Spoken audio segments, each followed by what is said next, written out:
Breaking news చూస్తున్నాం. విశాఖ స్థానిక సంస్థల ఎమ్మెల్సీ అభ్యర్థిగా బొత్స సత్యనారాయణ పేరు ఇప్పుడు ఖరారైంది. పార్టీ అధ్యక్షులు వైఎస్ జగన్ బొత్స పేరును ఖరారు చేశారు. ఈ మేరకు ఉమ్మడి విశాఖ జిల్లా నాయకుల సమావేశంలో నిర్ణయం తీసుకున్నారు. వారు మొన్నటి ఎన్నికల్లో చీపురపల్లి నుంచి పోటీ చేసి బొత్స ఓటమి పాలయ్యారు. ఇప్పటి వరకు స్థానిక సంస్థల ఎమ్మెల్సీగా ఉన్న వంశీకృష్ణ యాదవ్ మొన్నటి ఎన్నికల్లో విశాఖ నార్త్ నుంచి పోటీ చేసి గెలుపొందారు. దాంతో ఆ స్థానంలో బొత్స అభ్యర్థిత్వాన్ని జగన్ ఖరారు చేశారు.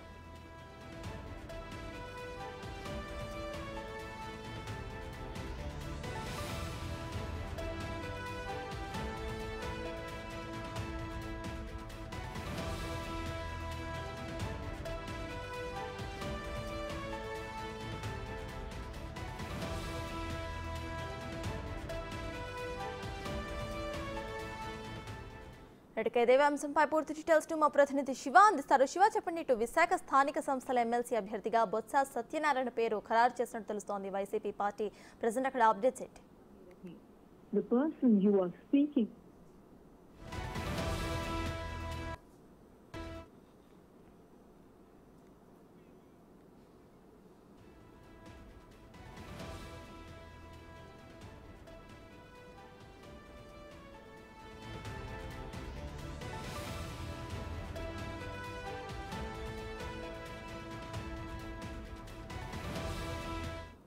మరిన్ని డీటెయిల్స్ ను మా ప్రతినిధి రాజు అందిస్తారు. రాజు, అటు ఎమ్మెల్సీ ఎన్నికల్లో పూర్తిగా ఇటు మనం చూస్తే వైజాగ్ నుంచి బొత్స సత్యనారాయణ పేరు వినిపిస్తున్నట్టు తెలుస్తోంది. ఆయన ఖరారైనట్టు కూడా తెలుస్తోంది. ప్రజెంట్ అక్కడ అప్డేట్స్ ఏంటి?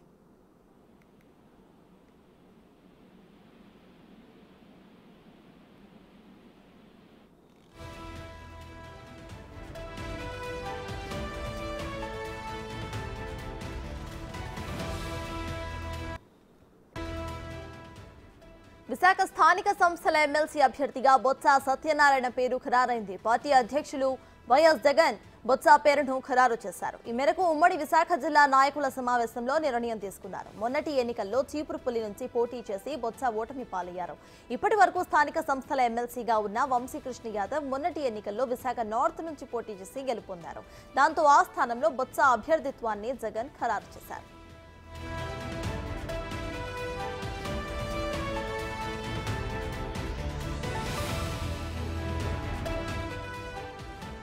ఇక పూర్తి డీటెయిల్స్ మా ప్రతినిధి శివ అందిస్తారు. శివ, చెప్పండి. ఇటు విశాఖ స్థానిక సంస్థల ఎమ్మెల్సీ అభ్యర్థిగా బొత్స సత్యనారాయణ పేరు ఖరారైనట్టు తెలుస్తోంది. ప్రెజెంట్ అప్డేట్స్ ఏంటి?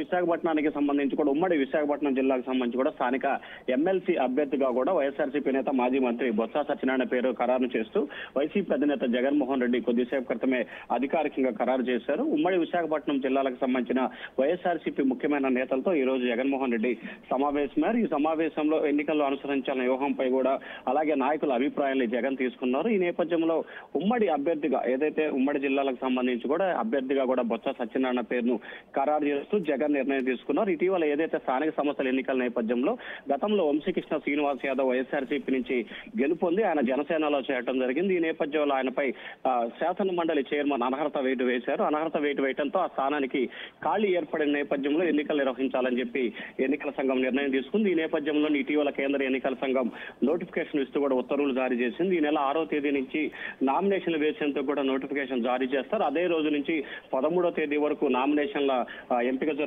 ఆ తర్వాత 14వ తేదీన పరిశీలన చేస్తారు. ఆగస్టు 30న ఉదయం 8 గంటల నుంచి సాయంకాలం 4 గంటల వరకు పోలింగ్ జరుగుతుంది. సెప్టెంబర్ 4వ తేదీన కౌంటింగ్ నిర్వహిస్తారు. సెప్టెంబర్ 6తో ఎన్నికల ప్రక్రియ పూర్తి స్థాయిలో కూడా ముగిసిపోతా ఉంది. ఏదైతే వైఎస్ఆర్సీపీకి సంబంధించి కూడా బొత్స సత్యనారాయణ పేరుని వైసీపీ ఖరారు చేసింది. మరి కూటమి తరఫున ఎవరిని బరిలో దింపబోతున్నారు, ఏం జరగబోతుంది అనే ఉత్కంఠ అయితే కొనసాగుతా ఉంది. అయితే వైఎస్ఆర్సీపీకి బలం ఉన్న నేపథ్యంలో కూడా కూటమి నేతలు అక్కడ అభ్యర్థిని బరిలో దింపుతారా లేదా అనేది కూడా కొంత ఉత్కంఠ కొనసాగుతా ఉంది. దీనికి సంబంధించి కూడా విశాఖపట్నం కార్పొరేటర్లు, జెడ్పీటీసీలు, ఎంపీటీసీలు కూడా ఈ ఎన్నికల్లో ఓటు హక్కును వినియోగించుకోబోతున్న నేపథ్యంలో ప్రస్తుతం అక్కడ మెజార్టీ మాత్రం అధికారికంగా వైఎస్ఆర్సీపీకే ఉన్న నేపథ్యంలో కూటమికి పెద్ద బలం నేపథ్యం కనిపిస్తా ఉంది. మరి ఈ నేపథ్యంలో కూటమికి అధికార పక్షం వైపు వైసీపీ నుంచి చేరికలు జరుగుతాయా లేకపోతే పోటీ పెట్టకుండా ఉంటుందా అనే ఉత్కంఠ అయితే కొనసాగుతా ఉంది. సత్తాస్. Right, thank you Shiva.